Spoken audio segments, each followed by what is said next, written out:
to episode 201, I think. This is what happens when you miss a week unexpectedly. But we are live and we have Miss Bridget Fish with us from Holy Crap, the Vlogcast. And as usual, we have Miss Sammy with us. And Hi. hopefully, with some luck, at about halfway through, we will have Miss Morgan. She will be hopefully returning from her hiatus. But before we get into shit, uh, a few housekeeping. So this is only the second time I've run a broadcast. So if any glitches, if something's not coming through, if you're in chat, please don't hesitate to say something because that's the only way I will learn. Hopefully our stream will be not as jumpy as last time. I lowered our bit rate, which was the suggestion. And according to my little thingy here that tells me as they call it, stream health, we are in the excellent range. So hopefully the lowering of the bit rate has helped. So if you notice anything, please do not hesitate to say something in chat or put a message on the video after we're done.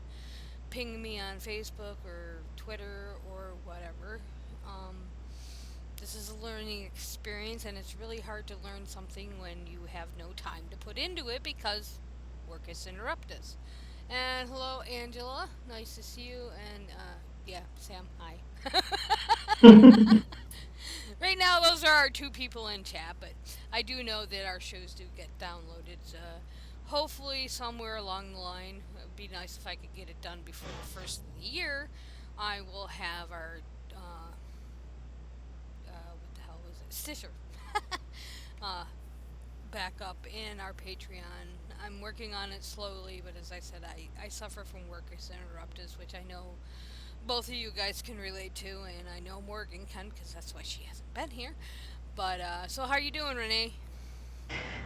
Doing good.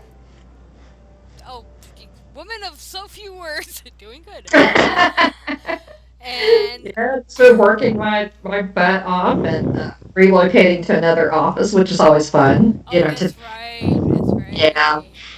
And well, I know, Sammy, you're breathing heavy over the mic. um, Thinking we, about that water bottle. yeah, um, Hush. recently,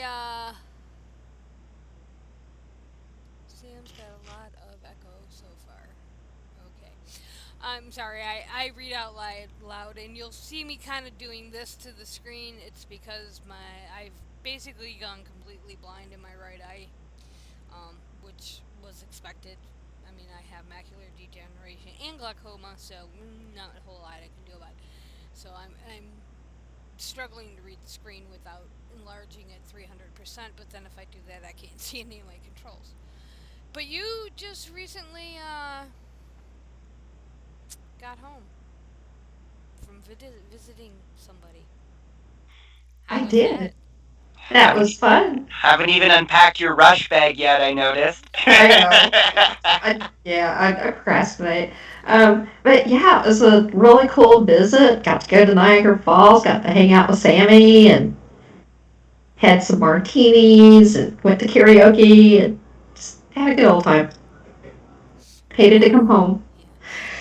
Well, and it's funny because not funny, haha, but the whole reason you went was because you initially had a flight for Deb's wedding, and obviously that didn't happen. So you had this ticket you had to use, and lo and behold. Yeah. So, and Miss Sam, how did you enjoy your visit with Miss Bridget?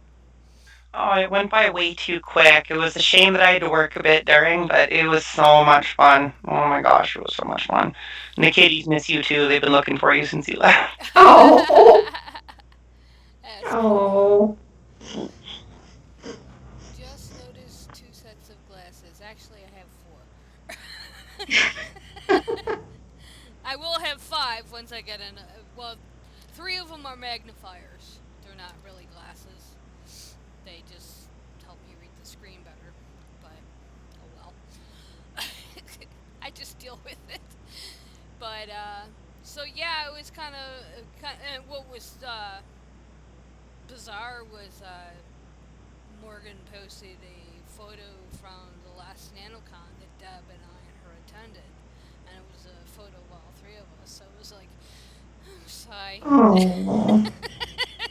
But I think one of the unique things about doing the show is that it's on YouTube, so all our episodes, but I think like some of the first ones were kifed and then deleted by the mess we got ourselves into when we first started.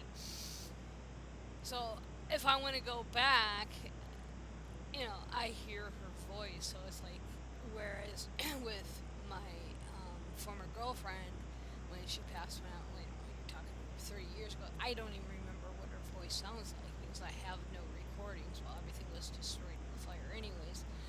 But I have no recordings, I have no photos, and here I can just go on the net and just scroll through. And a lot of times, what's weird is I'll be listening to my backlog of podcasts, and some of them I'm really backlogged, like almost a year, and it'll be like, wait a minute, I know that voice, and it's like, Yeah. because she was quite active in going to other podcasts, whereas I'm not the social butterfly as Deb was. And it's kind of hard because I work second shift, so when everybody's doing a show, I'm at fucking work. And by the time I get home from work and settle in my dinner at and all that stuff, um, it's going on 10:30, 11 o'clock, and most people don't do a show that late, other than Shujin. He's the only one I know that does Yeah. a show at 12 o'clock at night. But I mean, I know the Yeah. reason as to why, because he wanted to be an alternative to Coast to Coast, the wacky paranormal conspiracy show that Art Nori used to do. I don't know who's hosting it now. I haven't listened to it in like forever. But it's just you know it's weird because we have all these memories on Facebook or whatever social media you use. I attempt to use Twitter. I'm not very good at it, but it can be quite addicting, and you can thank Miss Morgan for that. It just, I mean, I'm sorry, I can't think and talk in 144 characters. I'm too verbose for Twitter. I mean, most of my comments, like if it comes out witty or something, that's probably because it took me a half hour to compose it to try to get it down to 144 characters. But Well, what do Germans do with Twitter? yeah, I know. I mean, most of their words are compound words. Well, what's funny with 140 characters? No. well, what's funny because I'm learning German, well, relearning, I should say, German through Duolingo, thanks to you. It's a online language learning course, and it has numerous languages you can learn. I'm slated for German and Polish, Russian, Greek, and Latin are the five that I've chosen. Right now, I'm doing German, and like happy birthday is two words for us. Well, I had this quote story, to help you learn, and to say happy birthday in German is like 5 words long. It's like, at least there might be a shortened version. I mean, once you get more advanced, but at the point I'm at, it's like 5 words to say happy fucking birthday. No, but it's fun.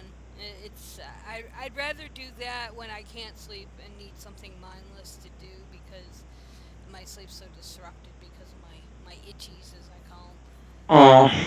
It's like I get up and I'll do that for a while, and then after a couple lessons, I will get tired again and go back to hopefully go back to sleep instead of laying there scratching to death. I have neuropathic itching, so it's like, yeah, I can scratch an itch, but it don't go away. But anyways, enough of that bullshit. Anything you guys want to add, upcoming or whatnot, before we delve into our little topic for tonight? No, I'm doing Arabic and French on Duolingo, and Arabic is fucking hard. I'm just saying. But let's see. It's I'm not going out of my way to better myself at all at the moment. That's okay. So congrats to y'all for trying that shit. It's something to do on my lunch hour and breaks, you know. yeah. I'm just a nerd, so anything that I can do to occupy my brain in that way, I will. It's it's more fun than reading science papers, which I love to Hmm. do, but boy, some of those things are really dry. And it's more productive than playing Candy Crush. Yeah, and that's the thing. I don't play video games. I'm not a my speed is mahjong. The Mm, problem with mahjong for me is I can't play just one game. It's like I addict to something very quickly, and I'll just sit there and keep yeah. playing. And the next thing I know, it's 6 o'clock in the morning, and I'm like, oh shit, I wanted to be in bed 5 hours ago because I want to get up in an hour. Whoops. Yeah, so for tonight's topic, I was scrolling through my feed and I came across this article, blog post, however you want to call it, and it's by Dan Broadbent of A Science Enthusiast, and he titled it "10 Crazy Bible Stories That Christians Conveniently Ignore," and you know. I thought to myself, well, that kind of makes for an interesting topic. I mean, we have touched on in the past some what I would call rather absurd stories or narratives in the Bible. And so here we are. Now, one caveat I want to throw out there before we delve into this is that calling them absurd is based on a very plain reading of the text. How it is written, how it is presented, ignoring proper exegesis and proper hermeneutics. Actually adding in proper exegesis and proper hermeneutics on some of these passages makes it even worse. The mental gymnastics one needs to go through is, in my opinion, quite extensive. It's a thing, yeah. It's just like, I mean, how, like I'll use the she bears because I don't believe that's in our list. The story about the she bears with Elisha. I mean, how can you, in any way, shape, or form, justify that? A she bear slaughtering 42 children. You cannot, in any way, shape, or form, justify that. I don't care how much hermeneutics you do, what the cultural aspects of the story is, there's no justification for it. So. But basically, the premise that I took from Dion's article, or in behind his posting, was that, and this is a quote, it's a strange phenomenon I've noticed that Christian apologists generally have a worse understanding of the Bible than atheists. It's full of horrible stories that counter the notion that the Christian version of God is all knowing and all powerful. And it's a sentiment I agree with. I mean, part of the reason, I mean, the reasons are numerous, but one of the reasons I left Christianity and left studying for the ministry after getting kicked out of my apologetics class twice was, I was being taught in one class concerning, missionary work, basically getting into the history of missionary work. And of course, this is a general broad statement, and it probably varies by church or even by denomination, is that missionaries are taught that you present the Bible in such a way that a 5-year-old could understand it. But in my apologetics class, the whole premise behind apologia is defending the faith. Well, if it's so easy a 5-year-old can understand it, what are we defending? I asked my professor that twice. He also happened to be my advisor at the time, and I got kicked out of his class both times. Because I said, I point blank said to him, and I was still a believer at the time, and I'm like, uh, apologetics makes no sense to me. What are we defending if it's so plain as day? Then there should not be anything to defend. If there's so-called contradictions, and we can argue back and forth whether there are. In some cases, they're clear-cut contradictions. In others, it's a matter of semantics. But still, coming from an omnipotent deity, that should not be the case with the Bible. There should not be over 3,000 different versions of the Bible. And I'm not talking languages, I'm talking versions: King James, RSV, New King James, NIV, all that stuff. That shouldn't be happening. There should not be over 3,000 religious sects. There should only be one. In fact, there should only be one religion, period. So, I mean, and I could never get past that, even with going through apologetics and going through hermeneutics and taking classes on doing proper exegesis and learning the cultural heritage of the Jewish nation back in the time that the Bible was. It just never made any sense. So I can see where Dan is um, coming from in that aspect, because it's something that I do agree with. And I mean, throw your 2 cents in here, guys. But I mean, beyond the lack of understanding, that confusion with the different belief systems, if you want to put it that way. Then you have those that have twisted ideologies or twisted theologies. We've discussed it on the show, the new NIFB with Stephen Anderson and his cadre. And, that's a good example of twisted theology taken from the same book as someone Mhm. like Joel Osteen or Franklin Graham now, although he's no better than Steve Anderson in my book. So we'll use his daddy. You know, they're all, or Rick Warren. They're all reading the same book, but they all have different messages. Then you have um, the original KKK and how they were able to drag out the serpent seed doctrine from that same book, you know, or you have the Mormons in racism. I mean, it wasn't until the 70s that their racist policies towards people of color changed. And, And even then, it depends on who you talk to in the Momo mm-hmm, church. My girlfriend's an ex-Mo, for example. There's a lot of the old generation mm-hmm, that is just still horrified, and they shouldn't be, but they're just horrified to be sitting next to people of color as they're at a Mormon service. They're like, "What is this? This is terrible!" Like back in my day, well, drinking fountains and stuff. It's terrible. Oh my god. yeah. I mean, it's just, so we're not going to delve that deeply into these. I mean, we could, but I'm kind of tired, and I really would like to finish this show in 2 hours instead of 2 days. um, there's a couple that I did go a little bit deeper than I normally would, just because I just found the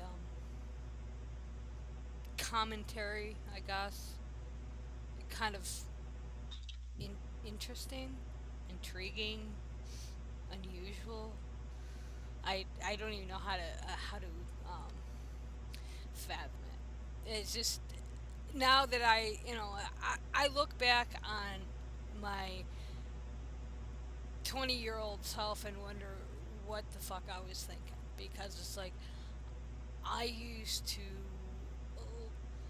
learn this stuff so I could preach it to other people. I mean, that's what I was going to school for, to be a minister. So it's like now I look at it and I'm like, what was I thinking? And at the time, I wasn't thinking because I was basically indoctrinated since birth. I mean, I'm as close to a preacher's kid as one can be without actually being a preacher's kid. I'm not a minister. Check your volumes, Beth. Apparently, some of our comments are saying our volume's a little off. Little off. Okay, you guys talk. Sound levels. Yeah, you guys talk while I figure out where the volume is. Oh dear. Okay, Well, it headset. seems like on most of the crazy, outrageous Bible stories, it's either slamming women, trying to put them in their place, or they're having unhealthy preoccupation with genitalia. Mm, Whether it's theirs, someone else's, anybody's, they just seem to be obsessed with. Or just their monthly campaign against the Canaanites. Got to go after them again. Poor Canaanites. They just never get a break. okay, And this thing how about foreskins, I mean, that's just Yeah. Oh yeah. foreskins everywhere. Just Like I'm good with one skin, let alone two or three. Like I don't need why these people don't need need so many, but 150. these people need so many. Like fuck. Right. okay, how are there sounds coming through now? I can't take it up much higher without going outside the program. Oh, wait a minute. Let me try this real quick. Okay. Let's see if that helps. If not, it's something I will take note of. I don't think there's any. And if it's not foreskins, then it's incest. Yeah. Well, if you think about it, you have Adam and Eve, incest. Then you have Noah, incest, just to populate the earth in general. Then you have Lot boffing his daughters, incest. I mean, three of the major stories within the Old Testament are incest.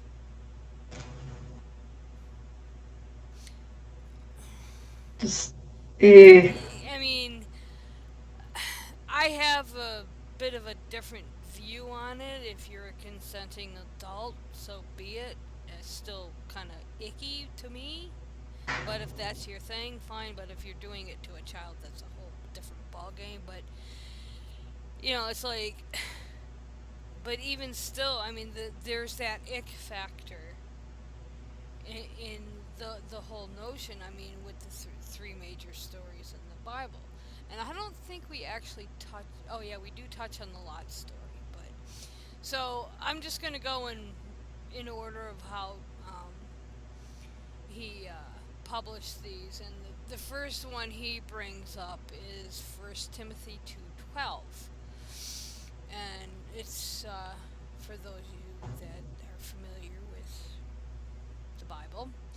I do not permit a woman to teach or to assume authority over a man. She must be quiet. And as a corollary to that, there's First Corinthians 14:32 I was through about to say yeah, the wedding verse. Yeah. yeah, where Uh, it says that women shall not speak in churches, but to have to ask their husband at home if they learned anything. So generally, I mean, this verse is widely used to oppose women from being trained and ordained as clergy. Hmm. It's funny they say that because I did not know at the time. I didn't learn this until probably 7, 8 years ago. But my home church, home synod, I was raised Missouri Synod Lutheran, does not accept women ministers. Now, my church, my parents' home, the church I was raised in, I don't even know how to phrase it anymore, um, was a little bit more progressive in the sense that when I announced my intentions to study to become a minister, nobody said anything. Not even my pastor. So Oh. they would have just let you jump through all those hoops and all that rigmarole, and then just flat out denied you at the end. If I would have stayed in the Lutheran church, probably, but when I was in college, about a year and a half after um, I started college, I converted to Pentecostal Charismatic. And they don't generally do not have, they're generally independent and they don't have um, dictates such as, you know, mainstream churches do. I don't know because at the time there were very, very few women ministers. I could probably think of two. Now we're going back almost 35 years, so. And it really has not changed much. I mean, and this is what I find so funny because one of president who needs to be impeached, um, his so-called spiritual advisor is Paula White, Mm-hmm. a woman. Um, She doesn't have orbs though, so she has no power. yeah. Then there is Joyce Myers. I didn't get that one. It went so. Sorry, one of the presidential candidates right now is Oprah's spiritual advisor Oh, or whatever. Miriam Williamson. Yeah, Oh the my. orb lady or whatever. Uh, So it's just Yeah. like no, she's got orb magic on her side. I am part of a meme page that specifically posts memes about Oh God. Don't say. I actually have. How do you? I won't say a personal issue, but I've been involved in paranormal shows back when I did that. with orbs. That she was the interviewee. So I've actually talked to this woman. Oh my oh god. wow. Like I think 3 or 4 times. And I thought she was a bit loon. I don't want to say loony, but I Hello. thought she was a bit loony back then. I mean, now listening to her, like, do her presidential, it's like, oh, God help us.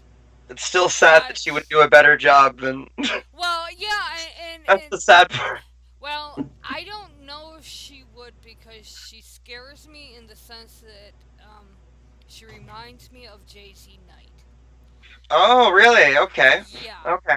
In fact, I didn't get that impression, but I could see I that. think she has been in the past associated with, and I think that's why it scares me because for those that don't know, JC Knight, she channels allegedly channels a spirit called Ramtha, and Good um, grief. she's I don't know how to describe her without being really overly nasty, but she's she's just over the top, and Does she's she have orbs though? I don't know about the orbs, but yeah, I I have any problem with any candidate. I don't care what their religious or spiritual belief is, but you deny fucking vaccines, you ain't getting my vote. Yeah, I You did notice that. deny GMO, you ain't getting my vote. I.e., if you deny science, you can kiss your ass goodbye, which again leaves me with almost nobody to vote for in this election again, because all of them have some form of science style. But anyways, that's off topic. But yeah, this verse, as we were saying, basically is used to oppose women being in the ministry or ordained as clergy or other positions such as leadership positions in the ministry in large segment of Christianity. Um, Being that most of your conservative evangelical churches um, are what is called complementar- complementarianism in their view, in their theology and Mhm. practices, it is pretty much the entire GOP. Yeah, Okay, if we want to play that left right split. But I will throw this caveat, it's not just the GOP. There are many Democrats that are also complementarianism in their views as well. So, when I throw around the term the Reich, and people just assume that I mean those from the GOP, but there are many, um, not many, but there are Democrats that would fall into that category. And the new next Netflix show based on Jeff Charlotte's book, The Family. Yeah. If I remember correctly, it's been a while since I read the book. I should just pull it out, but it's like over there, and I don't feel like getting up. But Hillary Clinton was part of that. So there are some very prominent Democrats that were part Oh of yeah. both C Hmm. Street and the Family. So yeah, we can't. I mean, it's primarily those that come from the GOP or GOP leaning, but it does Well, encompass. they're more public about it at least. Yeah, They're they're less ashamed to way. hide it. Yeah. Yeah, they're way more public. But you know, this whole women should be silent thing is included in Roman Catholicism, the Southern Baptist Convention, and as we were just saying, conservative evangelical Protestants. But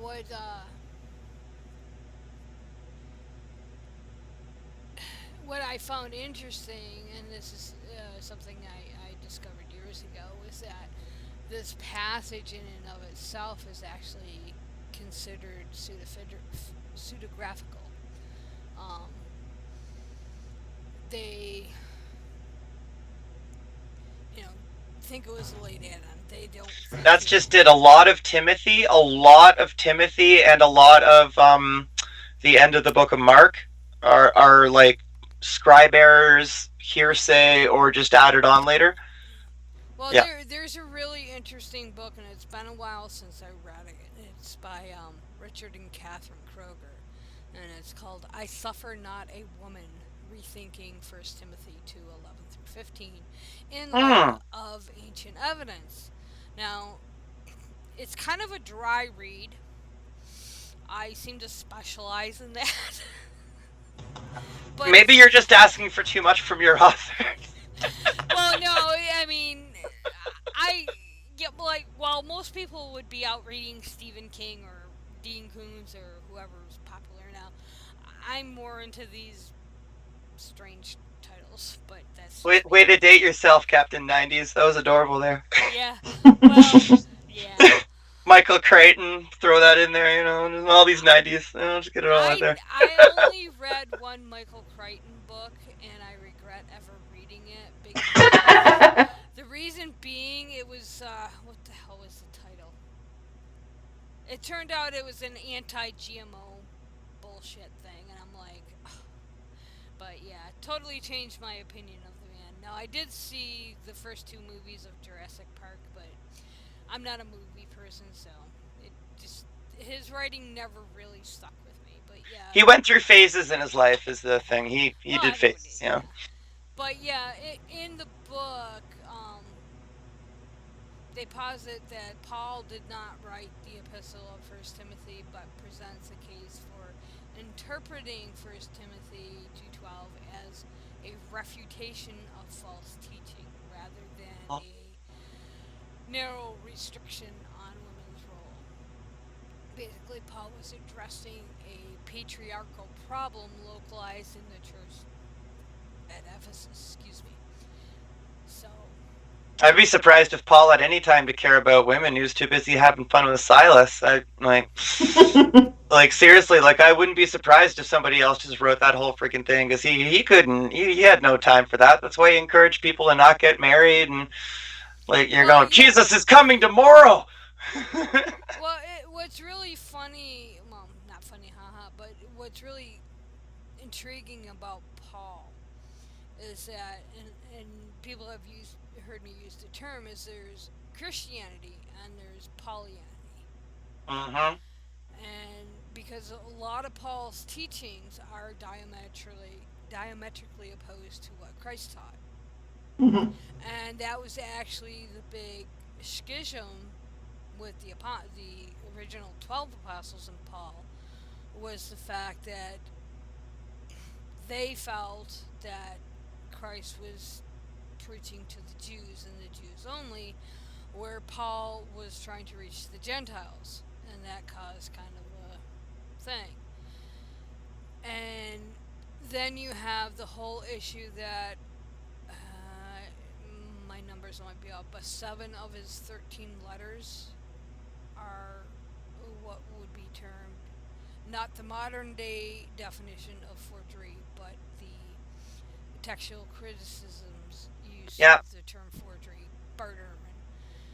like Um, all of our oldest and considered most like intact things from the Bible are these friggin' letters that are like unreliable altogether. yeah, it's P35 or whatever we have. We have like a little post-it card or whatever that's like really close to an original. well, and that's one thing that people might not realize when it comes to the number. You'll hear a lot of times people throw, well, we have 35,000 manuscripts. Um, Most of your manuscripts are about the size of a dime. Anything that is, pen to paper or papyrus is considered a manuscript. It doesn't matter how big, how lengthy it is, or if it's a half of a word. It's considered a manuscript. So I mean, yeah.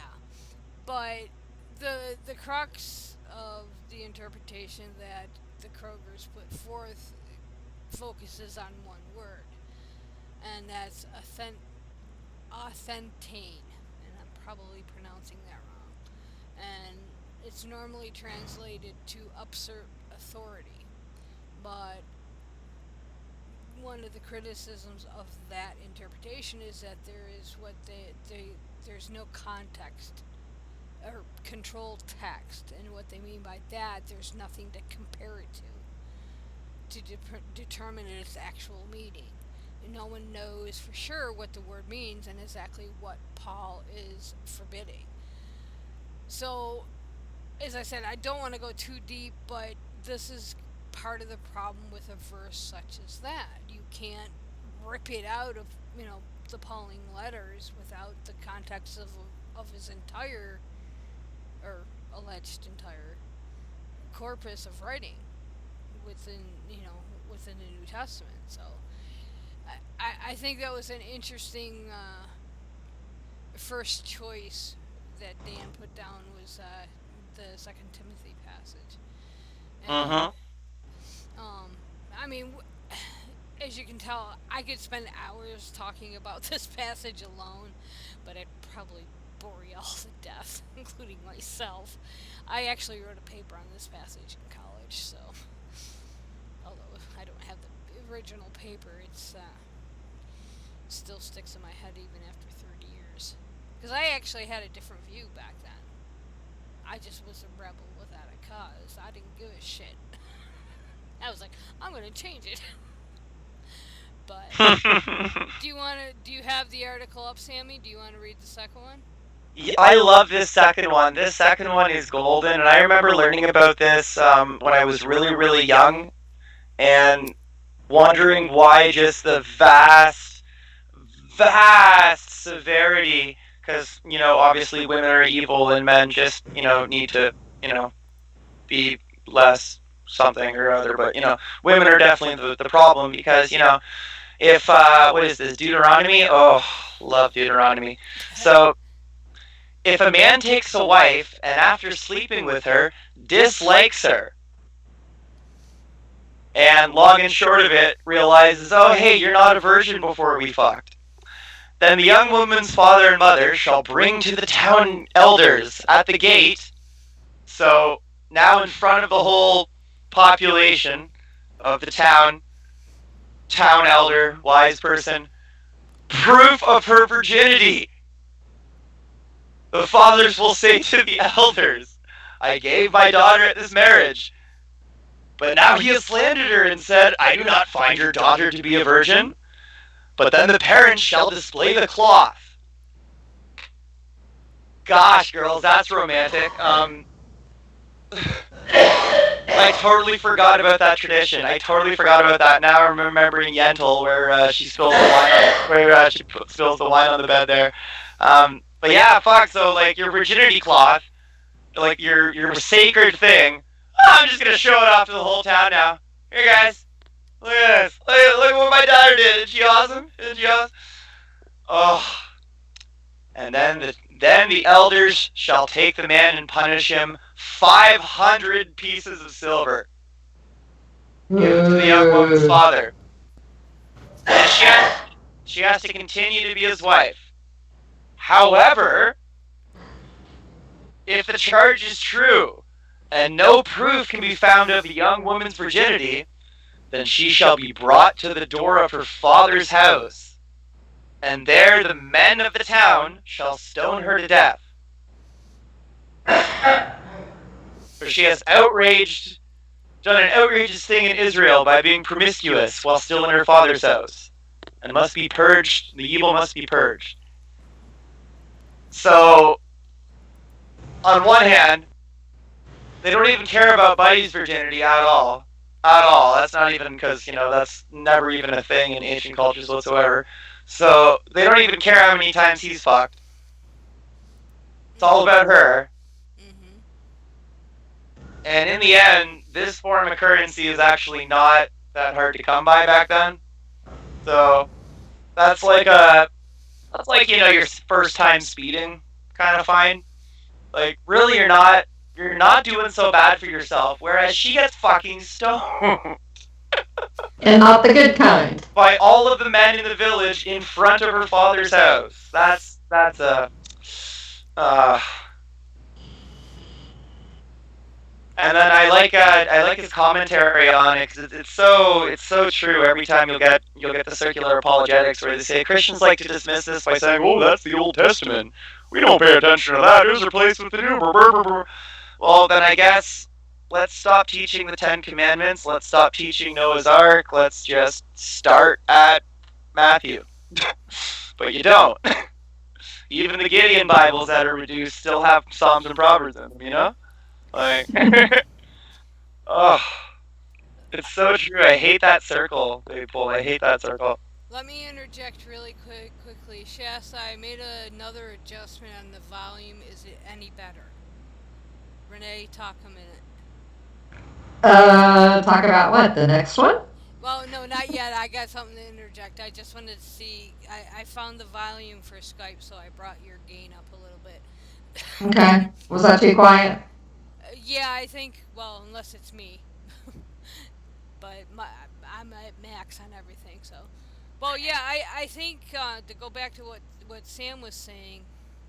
Oh, come here. There's a twofold problem with this text. The first many apologists would say, like you were saying, oh, that's the Old Testament, and basically how it was explained to me was critics of the Bible must be careful not to impose their present day moral system upon that of an ancient culture found in Scripture, and then Things were different back then. yeah, and then judge that Scripture as though it's inferior to their own subjective morality.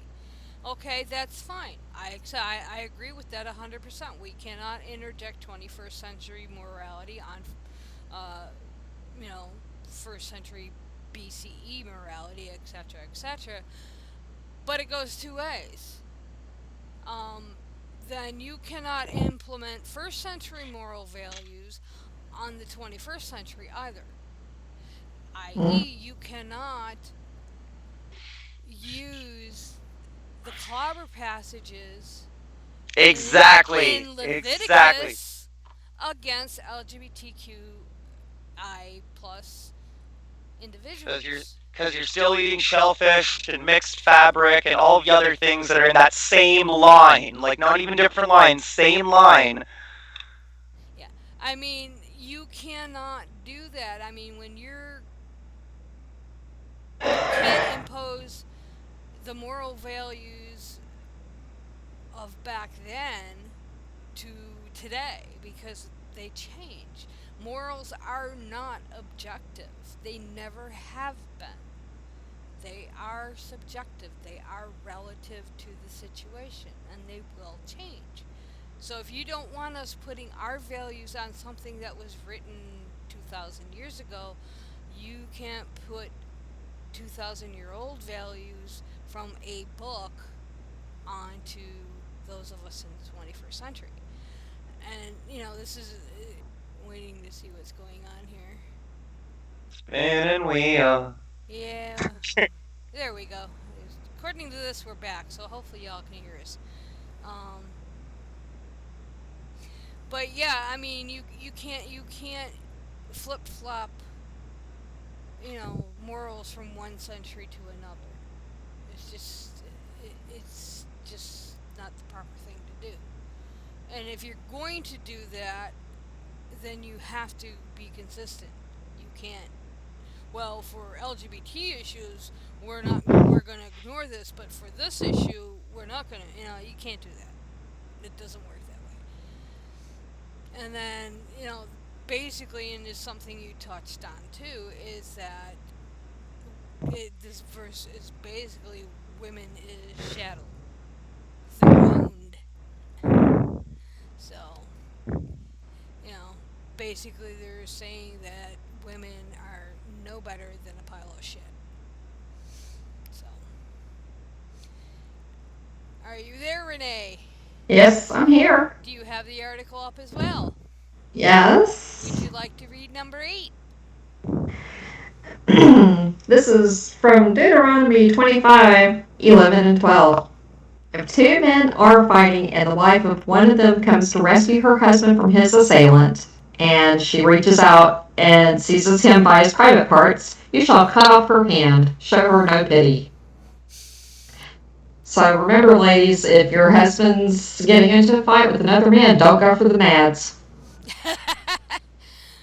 Yeah. Well, just to backtrack a second, Shasta X asked in the chat whether Paul, the Apostle Paul, actually existed. Um, there's kind of a divide there, but the consensus seemed to support that he did. But I would say it's about a 60-40 split. It's not a slam dunk. I haven't really seen anything that tells me he didn't exist, but it's not something I've kept up on in my reading, even though I studied Paul and Pollyanny, as I called it. But yeah, Just so the Lego pictures in the article are priceless too. I love those. Yeah, I think that's from the Brick Bible. Yeah. yeah, yeah, yeah. I'm not sure what version he used for his passages, and I just lifted his the passages from him. I was gonna put him in the King James, and I'm like, I probably won't be awake enough to read King James. I just left him. Yeah, I thought this passage was really quite bizarre. Just for the simple reason, it's like you said, don't go for the nads if you want to keep your hand. And you know, um, for years, I know this passage was basically approached from a very straightforward point of view. Basically, the conservative biblical apologetic was noted for its defense of the literal meaning, and basically, it was endorsing violence or punishment that we would consider cruel, cutting off a woman's hand for defending her husband. But she accidentally touched the nards, or the orbs, as we call them. But what's really, I'm gonna say annoying, because this happens with pretty much anything. As far as interpretation goes, is that there has actually been a shift in conservative. Good lord, I can't talk tonight. conservative biblical apologetics. And basically now they are trying to deliteralize the Bible's objectional passages overall. And some of the results are pretty funny. Just for fun, I was looking at other commentary on this passage. Most of the commentary I use, like to sort things out, is pre 1955. I don't use anything after that. Very rare do I. And the reason I chose 55 is the cutoff point is that it's before the term homosexuality was ever placed in the Bible. And that was before the Levitical passages and the passages in the New Testament, their Mhm. meanings were changed based on interpreting Melchior, Arsenicote, etc., as homosexuality, because it never was. I have a PDF I made which shows the history of the term that is now Melchior and Arsenicote from Pauline passages, showing how they were interpreted going all the way back to the Latin Vulgate. And you can see the progression, and it basically, up until 1955, always meant effeminate or soft. Mhm. It never meant, you know, homosexuality as we know it today. So I don't use any commentary past 1955, but in this case I did. And the interpretation now being used is that cut off her hand really means shaving her pubic hair. What? Back to the orbs again every time. Yeah. And I didn't delve into it because I knew this would be a rabbit hole for me.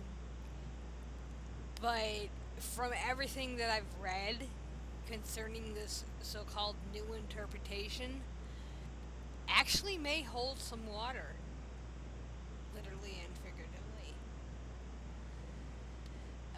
But there's some major apologia going on. I mean, the mental gymnastics to hold this new interpretation, is pretty extreme.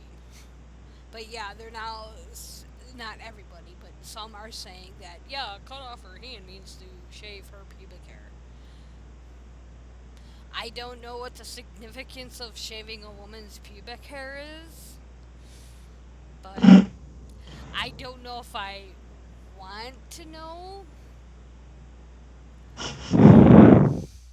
So, but yeah, I mean, that aside, I mean, that whole interpretative thing aside, it's like, I don't, going back to the plain reading, it's like, why are they making such a big deal about a woman, whether accidentally or intentionally, grabbing another guy's nuts in defense of her husband?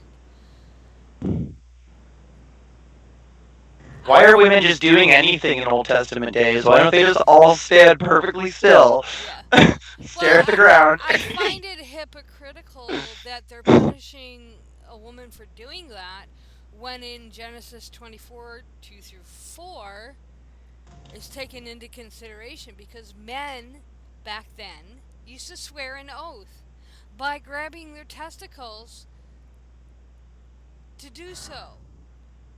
So to cut off a woman's hand for doing pretty much the same thing, it seems a little bizarre. Very hypocritical. I mean, basically, obviously, they didn't take any offense to two men groping at each other's nuts. So why are they having a problem with a woman doing so in defense of her husband? And just as a caveat, there is within Jewish law, there are numerous social and cultural issues that when you look at this specific passage, you really have to take that into consideration. And that's something I have not done with this reading of this passage. I've just, did a very precursory, and it's like, oh, okay, shaving off her pubic hair. Yeah, okay, cutting off her hand. Um, That's fair. That's just A to B equals C right there. It's yeah. just logical steps, really. Well, I think what it is, it goes back to the whole thing of an eye for an eye, or what's commonly known as lex talionis, law of retaliation. And it's something that's mentioned in Exodus 21, Leviticus 24, and also again in Deuteronomy 19. Rather than requiring the literal maiming of a guilty person, the law has been correctly understood as requiring equivalent monetary compensation. Hmm. But yet, that's not how some people are interpreting it. They're literally saying, I mean, especially within Islam, you steal something, they cut your hand off. So I just find it kind of weird. I mean, and then another third interpretation I found too was that when there's a fight between two people, the general rule is what damage is done to one person is done to the other. When when the matter eventually winds its way to court, and the injurer is shown, if the person that did the injury is shown to be wrong, then they have done to them what they did to the other person. But I couldn't find too much on that one on a quick search. And that brings us to number 7, which is Matthew 21:18 through 22. And this is the cursing of the fig tree, if I remember correctly. Yeah. Early in the morning, as Jesus was on his way back to the city, he was hungry. Seeing a fig tree by the road, he went up to it, but found nothing on it except leaves. Then he said to it, it being the fig tree, "May you never bear fruit again." Immediately the tree withered, and when the disciples saw this, they were amazed. "How did the fig tree wither so quickly?" they asked. And Jesus replied, "Truly, I tell you, if you have faith and do not doubt, not only can you do what was done to the fig tree, but you can say to a mountain, 'Go throw yourself into the sea,' and it will be done. If you believe, you will receive whatever you ask for in prayer." Keep that last line in mind. So basically, Jesus had a gigantic tantrum. That's what it comes down to on a plain reading. He got pissed at a tree that was probably most likely not in season for not bearing fruit. Yeah, okay. And he's supposedly a deity. And the apologetics that I've seen thrown at this verse, I find interesting. They're saying that we must read it in light of the cleansing of the temple that happened just prior to that, and that the both episodes have to do with judgment on Israel. In numerous Old Testament passages, Israel has been referred to as a fig tree, and the judgment often described as in terms of a fig tree. Isaiah 28:4, Hosea 9:10, Psalm 105:33, Jeremiah 8:13, Micah 7:1 through 6, etc. There's many more. So it really has nothing to do with Jesus being cranky or impatient. It's just another warning to Israel that their refusal to receive their Messiah meant judgment this question. Now, if you're reading this plainly, how in the fuck are you going to get that out of it? You would have to read one, two, three, four, five, at least six different books of the Bible to even come to that conclusion. How That do you? weren't all of conglomerated together at the time when that was written. So Yeah, I mean, how would a plain reading of the text allow for that? I mean, how would it? How is that so simple? A 5-year-old could understand it. You know, basically, from the apologetics on that line, it's Israel. It's a warning to Israel that the refusal to receive the Messiah meant that judgment was coming. I mean, how would you get that out of reading Christ got cranky and cursed the fig tree? It's just crazy. And then another apologetic I've seen for it is that it's a prophecy concerning today's church. And basically, they're saying that Christ made it abundantly clear that we being the church, are not bearing fruit and are headed for a similar judgment. And basically, in John 15, 5 and 6, he says, I am the vine, you are the branches. If you remain in me and I in you, you will bear much fruit. Apart from me, you can do nothing. If you do not remain in me, you are like a branch that is thrown away and withers. Such branches are picked up, thrown into the fire, and burned. Again, how are you going to get that from plain reading of the text? You're not. Now, again, this is another verse or passage that has a third meaning to some, and and this is usually the most traditional apologetic for it is that um, these accounts affirm the divinity of Christ, basically because he has authority over nature. But there's also a second layer, and I'm not. Bridget, I know you're familiar with some of Dave Foda's writings, and this touches on something that he's brought up. And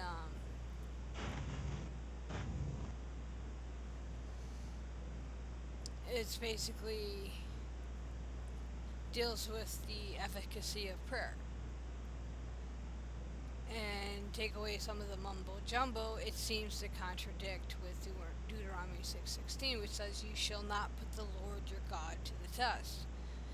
And that's what I meant. Keep the last line um, in your mind. If you believe, you will receive whatever you ask for in prayer, because there are numerous studies that have shown that prayer doesn't do jack shit. I mean, there was actual scientific, well, if you want to call it scientific, 2006 was the SUP project. And basically, what they found is that there was no significant difference in patients recovering from heart surgery, whether the patients were prayed for or not. Um, so, yeah, I mean, how do you take it? Well, it also says, I forget which verses, but also it says not to ask for things because your Father already knows what you need. Hmm. And if he has a divine plan, Then who are you to ask him to change his plans for you? yes, exactly. wah, wah. I mean, without delving too deeply in, these would be questions that would come to mind just on a precursory, like what I did for this. I mean, I probably, if I really wanted to, could find the apologia for those types of questions. But I was like, yeah, I don't have the time, which I didn't. So, Sammy, you want to read number Oh 6? my gosh. Cats. Okay. I'm gonna have to ask one of you to do it. Sorry. Okay. Give me one moment there. They decided to spill some water. Oh my god, I hate you guys right now. Lad. Okay, this is from Judges 14:6.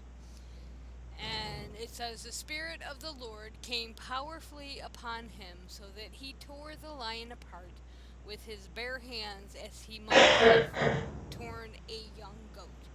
But he told neither his father nor his mother what he has done." And this is referring to Samson. And the only question that came to my mind when I read this passage, and it's been a while since I've actually read the Samson story, is why? I mean, why would you include a passage such as this? I mean, he basically killed an animal for no And they reason. didn't notice. Yeah. And then he didn't tell his parents. So,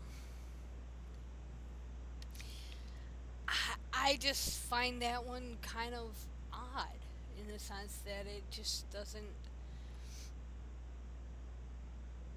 seem to showcase anything positive or negative for that matter to even be included. I mean, it might offer some backstory on the Samson and Delilah story that I'm missing, but I just thought it was really odd. So, while we're doing this, I need to check to see if Miss Mark. And she just did. Okay, we're gonna have a little brief silence as I figure out how to bring Morgan in. And why is her? I don't want to mess it up. Hold on. What's going on here? There we go. You want me to call in or you want to call me? I don't want to mess it up. I will call you, my dear.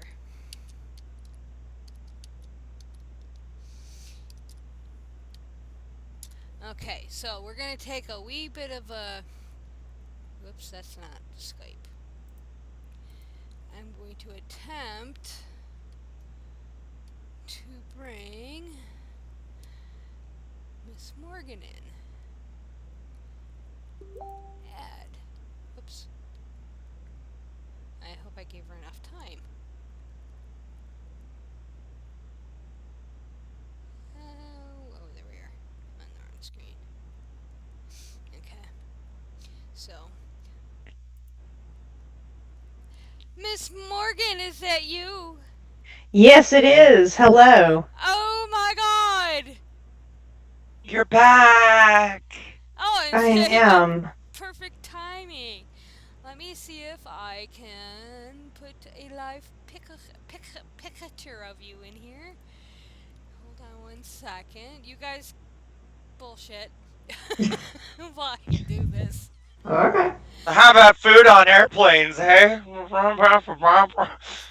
right, Seinfeld. Well, they Uh, don't do food on airplanes anymore. Now you get biscotti or. Actually, I think they quit handing out peanuts because of allergies. Now you get biscotti. Here, take this dried bread.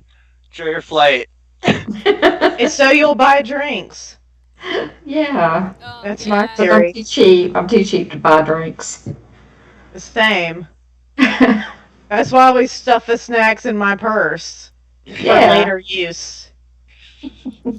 Because I'm resourceful like that. And also incredibly cheap.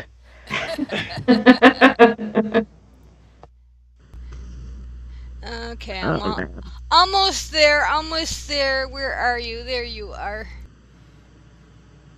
Yeah, I'm still learning this new program programs that we have for doing our show. So it's been Interesting. Why did Google end Hangouts? That doesn't make any sense. So many people use them. I don't know. If somebody could replicate that program, they could make a ton of money. Yeah. I wish I could Yeah. do it. I don't know why. Well, basically they were phasing out like Google Plus, anything to do with Google Plus, the Google Hangout, Yeah. and because they are combined with YouTube, YouTube does have an option called, well, YouTube Live, which is what we use. But the problem with YouTube Live is it's basically a one person platform or one location Yeah. platform. Well, hello, I'm in Pennsylvania, you're in Mississippi, Renee's in, you're still in Indiana, right? And Sam is in Canada. We're not in one location. Canada. Canada. So, I mean,